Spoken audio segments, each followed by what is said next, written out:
Je suis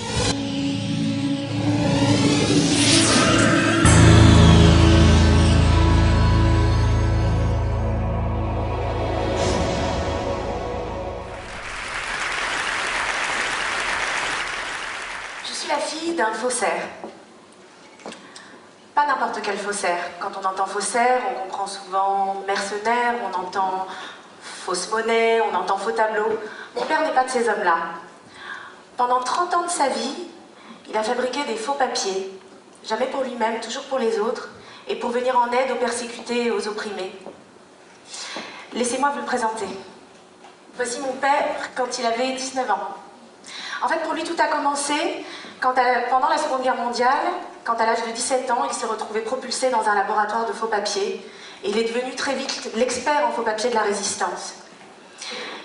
Et là où l'histoire n'est pas banale, c'est qu'après la libération, il a continué à faire des faux papiers jusque dans les années 70.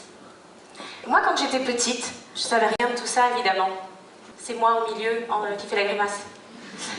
J'ai grandi en banlieue parisienne et voilà, j'étais la cadette d'une famille de 3 enfants. J'avais un papa normal, enfin comme les autres, en dehors du fait qu'il avait 30 ans de plus enfin qu'il avait surtout l'âge d'être mon grand-père. En tout cas, il était photographe, il était éducateur de rue et il nous a toujours appris à obéir strictement aux lois. Et de sa vie d'avant, de quand il était faussaire, évidemment, il n'en parlait jamais. Et il y a eu pourtant un épisode que je vais vous raconter qui aurait peut-être pu me mettre la puce à l'oreille. J'étais au collège et j'avais eu une mauvaise note, ce qui arrivait plutôt rarement. En tout cas, j'avais décidé de la cacher à mes parents. Et pour ce faire, je me suis dit que j'allais falsifier leur signature. Je me suis attaquée à la signature de ma mère parce que celle de mon père est absolument infalsifiable. Alors, pendant un petit moment, j'ai pris des feuilles de brouillon, je me suis entraînée jusqu'à ce que j'ai le bon coup de main et je suis passée à l'acte. Un peu plus tard, en fouillant dans mon cartable, ma mère est tombée sur la copie et elle a tout de suite vu que la signature était fausse. Je me suis fait engueuler comme jamais, je suis partie me cacher dans ma chambre, me cacher sous la couverture et puis j'attendais que mon père rentre du travail avec, on peut le dire, beaucoup d'appréhension. Je l'ai entendu rentrer, je suis restée sous les couvertures, il est rentré dans ma chambre, il s'est assis sur le coin du lit et puis il disait rien, donc j'ai retiré la tête de sous les couvertures et quand il m'a vue, il a éclaté de rire. Il a éclaté de rire, il ne pouvait plus s'arrêter et puis il avait la copie dans la main et puis il m'a dit « Mais enfin Sarah, tu aurais pu t'appliquer, tu vois bien qu'elle est trop petite. » Effectivement, elle est un peu petite. Je suis née en Algérie. Là-bas, j'entendais dire que mon père était un moudjahid, ça veut dire un combattant. Et puis plus tard, en France, j'aimais bien laisser traîner mes oreilles pour écouter les conversations des grands. Et j'entendais toutes sortes de choses sur la vie de mon père d'avant. Et j'entendais surtout qu'il avait fait la Seconde Guerre mondiale, qu'il avait fait la guerre d'Algérie. Et moi, dans ma tête, je me disais que faire la guerre, c'était être soldat. Et connaissant mon père, et qu'il n'arrêtait pas de dire qu'il était pacifiste et non violent, j'avais quand même beaucoup de mal à l'imaginer avec un casque et un fusil. Et effectivement, j'étais loin du compte. Un jour, alors que mon père constituait un dossier pour qu'on obtienne tous la nationalité française, j'ai vu passer des documents qui m'ont interpellée. Ça, ce sont les vrais, ce sont les miens. Je suis née en Argentine. Mais le document que j'ai vu passer, qui allait nous aider à constituer notre dossier, c'était un document qui provenait de l'armée et qui remerciait mon père pour son travail qu'il avait exécuté pour les services secrets. Donc là, tout d'un coup, je me suis dit, waouh! Mon père est un agent secret, ça faisait très James Bond, enfin, et j'ai voulu lui poser des questions auxquelles il n'a pas répondu. Voilà. Et plus tard, je me suis dit quand même qu'un jour il faudrait que je le questionne. Et j'étais moi-même maman d'un petit garçon quand je me suis dit qu'il était temps, qu'il fallait absolument qu'il nous parle. En fait, je venais d'être maman, lui il fêtait ses 77 ans, et soudain j'ai eu très très peur. J'ai eu peur qu'il s'en aille, et qu'il emporte avec lui ses silences, qu'il emporte avec lui ses secrets. Et j'ai réussi à le convaincre qu'il était important pour nous, mais peut-être aussi pour les autres, qu'il fasse partager son histoire. Et il s'est décidé à me la raconter, et j'en ai fait un livre, dont je vous lirai tout à l'heure quelques passages. Donc son histoire, mon père est né en Argentine. Il avait des parents d'origine russe. Et toute la famille est venue s'installer en France dans les années 30. Ses parents étaient juifs, donc russe, et surtout très pauvre. Donc à l'âge de 14 ans, mon père devait travailler. Et avec son unique diplôme, le certificat d'études primaires, il s'est trouvé embauché dans une teinturerie. Et c'est là qu'il a découvert quelque chose d'absolument magique pour lui, et quand il en parle, c'est fascinant, c'est la magie de la chimie colorante. À ce moment-là, c'était la guerre, et sa mère a été assassinée quand il avait 15 ans. Et ça a coïncidé avec ce moment où il s'est jeté corps et âme dans la chimie, parce que c'était le seul réconfort à sa tristesse. Toute la journée, il posait plein de questions à son patron pour savoir, pour accumuler plus de connaissances. Et la nuit, à l'abri des regards, il mettait en pratique toutes ses expériences. Et il s'est notamment intéressé à la décoloration des encres. Tout ça pour vous dire que si mon père est devenu faussaire, en réalité, c'est presque par hasard. Ils étaient donc juifs et traqués. Finalement, toute sa famille a été arrêtée et transportée au camp de Drancy, et ils ont réussi à sortir in extremis grâce à leurs papiers argentins. Seulement, ils étaient dehors, mais toujours en danger, et il y avait toujours le gros tampon juif sur leurs papiers. C'est son père qui a décidé qu'il leur fallait des faux papiers. Et mon père avait été élevé dans un tel respect de la légalité qu'il avait beau être persécuté des faux papiers, il n'y avait jamais pensé. C'est lui qui s'est rendu au rendez-vous avec l'homme de la résistance. À l'époque, les papiers étaient cartonnés, ils étaient remplis à la main, et figurait dessus le métier. Il fallait, pour qu'il puisse survivre, qu'il travaille. Il a demandé à cet homme de le mettre teinturier. Et soudain, l'homme a semblé très intéressé. Comment ça, teinturier, tu sais retirer les taches d'encre? Évidemment, il le savait. Et soudain, l'homme lui explique que, en fait, toute la résistance a un énorme problème, y compris les experts les plus réputés, n'arrivent pas à effacer une encre dite indélébile, l'encre bleue Waterman. Et mon père répond du tac au tac qu'il sait exactement comment la retirer. Alors évidemment, l'homme, très impressionné par ce gamin de 17 ans qui lui donne la formule du tac au tac, l'a évidemment recruté. Et en fait, sans le savoir, mon père venait d'inventer quelque chose qu'on trouve aujourd'hui dans les trousses de tous les écoliers, j'ai nommé l'effaceur.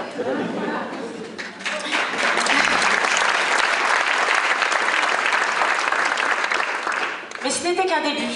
C'est mon père, là. Dès son arrivée au laboratoire, bien qu'il était le plus jeune, il a tout de suite vu qu'il y avait un problème en termes de fabrication de faux papiers. En fait, tous les mouvements se contentaient de falsifier. Seulement les demandes étaient de plus en plus nombreuses, que c'était difficile de bricoler des papiers existants. Il s'est dit qu'il fallait fabriquer. Il a lancé l'imprimerie, il a lancé la photogravure, il s'est mis à reproduire des tampons, il s'est mis à inventer toutes sortes de choses avec du matériel, il a inventé une centrifugeuse avec une roue de vélo. Enfin tout ça, en tout cas, il fallait qu'il le fasse parce qu'il était absolument omnibulé par le rendement.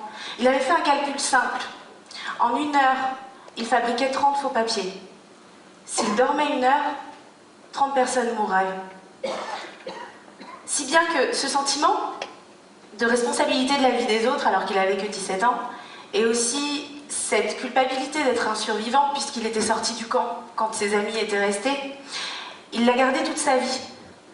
Et c'est peut-être aussi ce qui explique que pendant 30 ans, il ait continué à faire des faux papiers, et au prix de tous les sacrifices. Je voudrais parler des sacrifices parce que des sacrifices, il y en a eu plusieurs. Il y a eu évidemment des sacrifices financiers.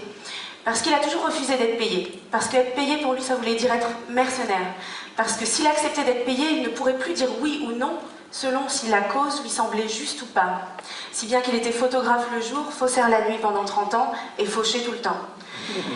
Et puis, il y a eu des sacrifices sentimentaux. Comment vivre avec une femme tout en ayant autant de secrets? Comment lui expliquer ce qu'on va faire la nuit dans le laboratoire, toutes les nuits?